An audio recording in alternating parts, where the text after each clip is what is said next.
In the previous video, I showed how to analyze a writing prompt for the ECA. Remember, you have a limited amount of time, 55 minutes, to basically write a 5-paragraph essay. So you don't have a lot of time to mess around or sit there and wonder about what you should write about. Oftentimes, the prompt tells you that itself. The previous video, I showed how to search for the background information. And in this prompt, the background information is located in the first paragraph, where a lot of first and second paragraphs are usually where it is. Last paragraphs are usually reserved for the task. So we've identified that as background. The next thing then we need to identify then is the task or the thesis. And in the previous video we figured out, explain the cause of the high school dropout rate from your point of view. So your thesis is going to have to be about that. And then in the previous video I also showed like where to find the paragraphs and meat and details that they're going to want you to talk about. And in this case it says support your explanation with examples from your own experiences or from what you've read or other things. It doesn't matter.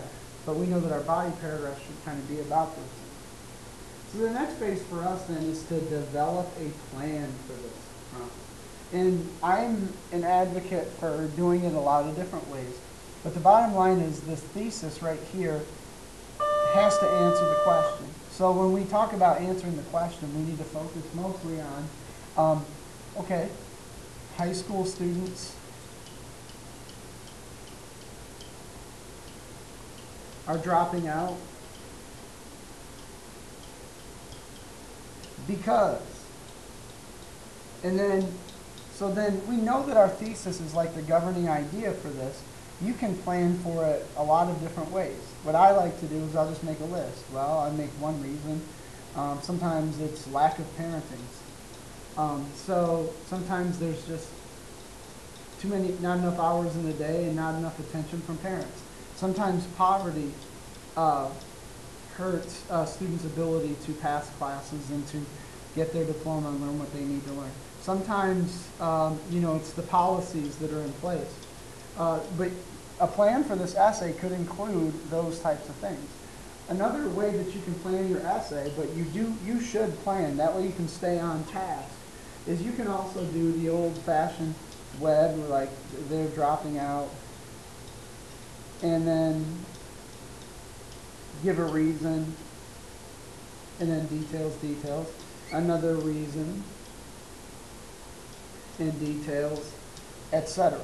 And you should always plan for 3 because you want to have 3 body paragraphs. But in either case, you have to plan, and the goal for my students is to be able to analyze the prompt and plan the entire essay within 3.5 minutes or under, so that you can organize your thoughts. The bottom line is though, when you write your essay, if this is the task must be what the focus of the plan is. If you write off of task, you're not going to fulfill the needs of the assignment and aren't going to pass the English 10 ECA. But that's why having a good plan in place. And our plan always involves analyzing the prompt and figuring out what parts are there and what our task is in particular. And then last but not least, then developing a plan based upon the task.